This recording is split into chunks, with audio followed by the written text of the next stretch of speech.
வேண்டும், எப்படி இந்த வாழ்க்கையை நடத்தி செல்ல வேண்டும், எப்படி ஒழுக்க நெறியோடு நட்பு நெறியோடு கல்வி செல்வங்கள் பெற்று இந்த மக்கள் வாழ வேண்டும் என்பதை 2000 ஆண்டு காலத்துக்கு முன்பே நம்முடைய திருவள்ளுவர் அவர்கள் திருக்குறள் என்கின்ற இந்த ஒரு பெரிய ஒப்பற்ற நூல் மூலமாக வகுத்து சென்றுள்ளார். திருக்குறள் தோன்றியது வேண்டுமானால் தமிழ் மொழியில் இருக்கலாம். ஆனால் இந்த திருக்குறளானது உலகில் தோன்றிய அனைத்து மொழிகளுக்கும் அனைத்து நாட்டு மக்களுக்கும் அனைவருக்கும் பொதுவான நெறி.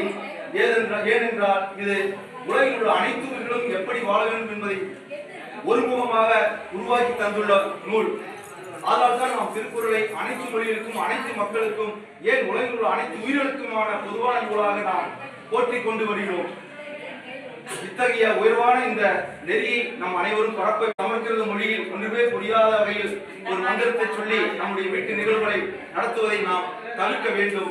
நம்முடைய தாய்மொழியான தமிழ் மொழியில் இனிய மொழியில் அனைவருக்கும் புரியும்படி திருக்குறள் ஓதி நம்முடைய வீட்டு நிகழ்வுகளை நடத்த வேண்டும் என்ற நோக்கில்தான் நம்முடைய தோழர் கார்த்தி அவர்கள் அவருடைய தந்தையார் நினைவேந்தலை இப்படி ஏற்பாடு செய்துள்ளார்கள். நீங்கள் அனைவரும் இதுபோல் உங்கள் வீட்டு நிகழ்வுகளை நிகழ்த்த வேண்டும் என்று சொல்லி இதுக்கெல்லாம் நமக்கு வழிவகுத்து தந்த முனைவர் இளங்குமரனார் ஐயா அவர்களின் 108 போற்றி இப்பொழுது நான் ஒலிக்க செய்கிறேன். அந்த போற்றி பாட இந்த மலர்த்தோலை எடுத்து திருவள்ளுவர் படத்திற்கும் திருமூர்த்தி ஐயா படத்திற்கும் வந்துள்ள அனைவருமே மலர்த்தூவி வழிபட்டு செல்லுமாறு உங்கள் அனைவரையும் அன்போடு கேட்டுக்கொள்கிறேன்.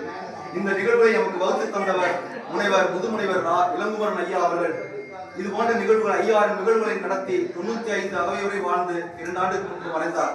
அவர் இதுபோல் 5000 நிகழ்வுகளை நடத்தி எங்களை போன்ற இளைய தலைமுறைக்கு பயிற்சி தந்து திருக்குறள் நெறி கரண ஆசான்களை உருவாக்கி சென்றுள்ளார். அவருடைய வழிபாட்டின்படி அவருடைய வழிமுறையின்படி தான் நாம் இந்த நிகழ்வுகளை நடத்தி வருகின்றோம். இது நம்முடைய புது முறை அல்ல. இது ஆதி காலத்தில் நம்முடைய தமிழர் மரபில் இருந்த முறைகள் நாம் அனைத்தையும் மறந்துவிட்டு இப்பொழுது வந்த நடைமுறைகளை பின்பற்றி இவையெல்லாம் தவிர்த்து வருவதால் இது நம் மக்களிடம் சென்று சேரவில்லை.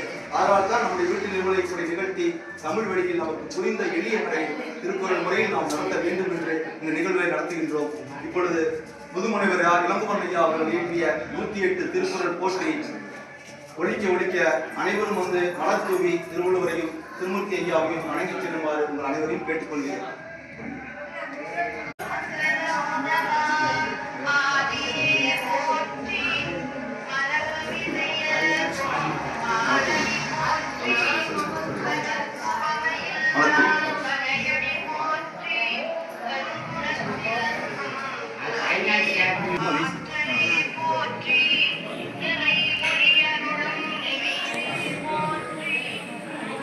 What